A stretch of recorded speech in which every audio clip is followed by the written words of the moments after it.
আমার কলেজে একটা টিচার আছে, মানে উনি পড়াতে আসলে আমরা বুঝতেই পারি না যে উনি পড়াতে এসছেন নাকি ওনার জীবন কাহিনী শোনাতে এসছেন। উনি যখনই আমাদের ক্লাস নিতে আসেন ওনার একটাই বক্তব্য থাকে, উনি জীবনে কি করেছেন, উনি জীবনে কেমন টিচার পেয়েছেন।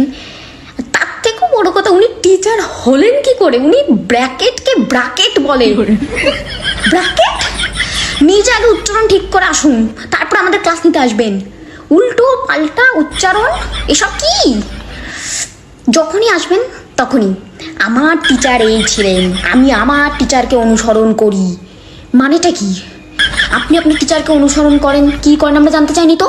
আপনি সিলেবাসের পড়াটা পড়ান না, আমাদের সিলেবাস যেটা আছে সেটা পড়ান না। অর্ধেক দিন ক্লাস নেব না আমি, আমার শরীর অসুস্থ থাকে, হয়তো আমি আর কোনোদিন পর মরে যাব। তো যখন মরেই যাবেন তাহলে আপনি ক্লাস নিতে এসছেন কেন?